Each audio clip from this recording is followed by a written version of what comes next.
Informasi lain, Saudara, BPJS penerima bantuan iuran atau PBI dinonaktifkan, sejumlah pasien tidak bisa mendapatkan pelayanan kesehatan. Bahkan seorang warga peserta BPJS Kesehatan PBI terpaksa membayar secara mandiri saat mengetahui kartu BPJS Kesehatannya tidak bisa digunakan saat berobat.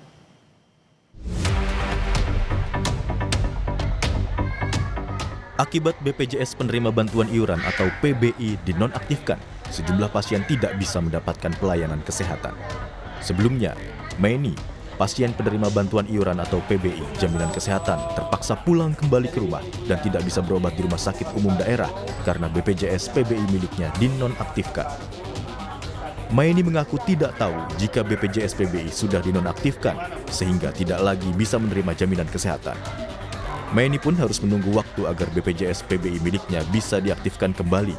Pas sekarang mau berobat, sebulan sekali berobatnya, nggak aktif, Pak. Rumah kebanjiran, ini, Pak. Jadi tadi kaget nggak dengan di nonaktifkan itu ya, BPJS? Nggak aktif deh, tadi itu, iya, pasti, iya. Bulan depan masih aktif, bulan depan. Ya mau diaktifkan, Pak, iya. Di Bandung, Jawa Barat, seorang warga peserta BPJS Kesehatan PBI terpaksa melakukan pembayaran secara mandiri saat mengetahui kartu BPJS Kesehatannya tidak bisa digunakan saat berobat. Terakhir kali dirinya menggunakan kartu BPJS Kesehatannya pada November 2025 lalu. Sempat nanya kenapa nggak aktif, ya ini katanya udah lama nggak dipakai, jadi nggak aktif.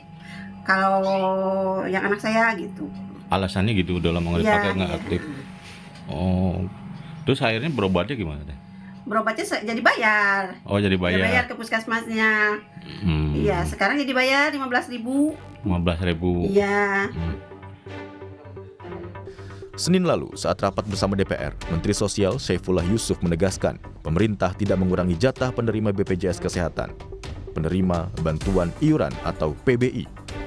Namun, Mensos mengakui masih banyaknya persoalan salah sasaran dalam program ini.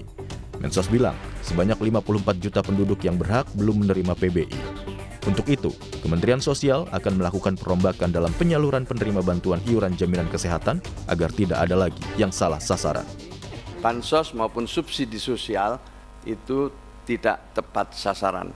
Data Dewan Ekonomi Nasional menunjukkan misalnya program PKH dan bantuan sembako yang melalui Kementerian Sosial itu ditengarai 45% tidak tepat sasaran.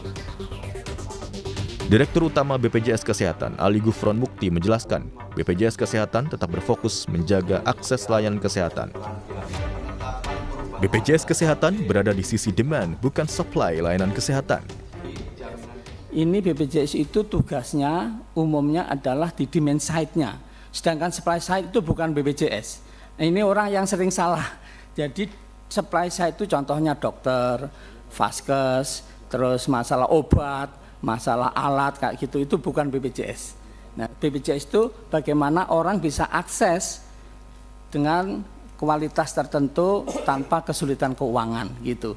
Kementerian Sosial dulu, yang sosial datanya dari BPS. Kementerian Sosial, nah ini di ke Kemenkes lalu didaftarkan ke BPJS, intinya seperti itu. BPJS dari peserta yang dinonaktifkan itu, asal SK Kemensosnya jelas, kita ngikutin gitu. Untuk saat ini, DPR dan pemerintah sepakat bahwa seluruh layanan kesehatan BPJS Kesehatan penerima bantuan iuran harus dibayar pemerintah 3 bulan ke depan. Kesimpulan ini diambil setelah kisruh penonaktifan BPJS PBI terhadap sejumlah peserta. Tim Liputan, Kompas TV.